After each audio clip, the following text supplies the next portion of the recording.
I'm putting along and I look down at the speedometer. I'm doing 35 miles an hour. All right, put the elbow on the window, you know, like Dad does. This is cool. And then I look up front and holy cow, I'm catching a car. I look down, I'm doing 45 miles an hour. Well, how cool is this, man? This is great. So I start to pull up in behind him and I look and there's nobody coming. So I lift over into the oncoming lane and I floor it and I wave as I go by. And the poor man's jaw dropped down to here. He didn't know what was going on. Oh, this kid in a go-kart out on the highway. I thought, oh, this is sweet. Let's see what this baby will do. We all have to look at ways to be able to lessen the load and to make things bounce back. That's what resilience is all about. We're looking for that thing that will allow us to have the energy, the enthusiasm, and the excitement to make life fun again.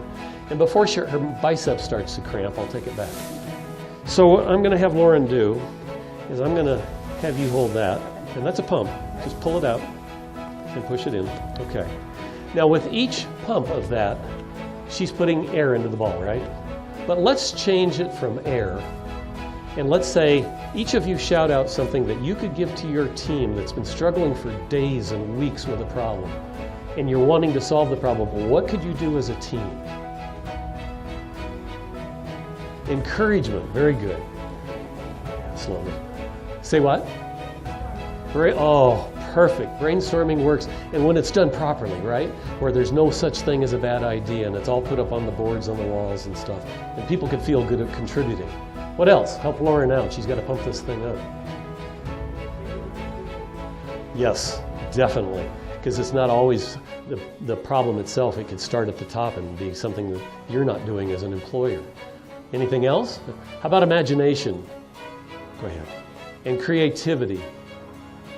Humor. How many of you have ever had that exercise in your office where you've asked, when you're in a meeting, you say, okay, tell us something today that no one here knows about you. What a fun exercise that is. Sometimes you don't want to hear some of the stuff you hear, but most of the time it sort of amazes you. I really enjoyed the quote that Keith started with from The Art of War, talking about words becoming habits and habits becoming character. It was fabulous. I can see how it applies to both professional and personal life. The program was fabulous. I would have a hard time picking one particular word. I like all of the words. I particularly love imagination. So I went into their hut, sat down, took my boots off, and I had 22 blisters. I knew my feet were in pretty bad shape, but I didn't know they were in that bad a shape till I took the boots off. Started repairing them, putting on moleskin, trying to prepare for the next day. Then they served me a meal of dalbat, which is a lentil soup that's poured over rice. It's very bland. I learned that on my first trip, so I brought a bottle of, actually I had 3 bottles of Tabasco sauce.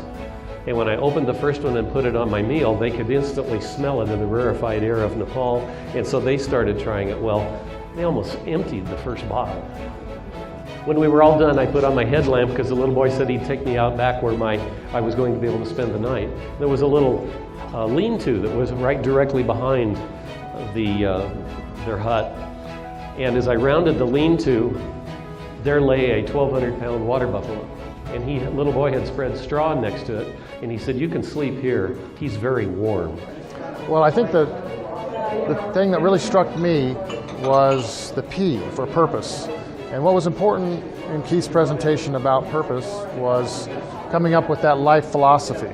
So the P was really what struck me in today's presentation by Keith. Well, I just participated in Keith Rennison's presentation on tenacity, and it's really nice that it's coming right before the holidays because I have a week off, and I think I can employ some of his suggestions. I'm definitely worn out. I have 30 plus years in this business, and I'm looking for some inspiration.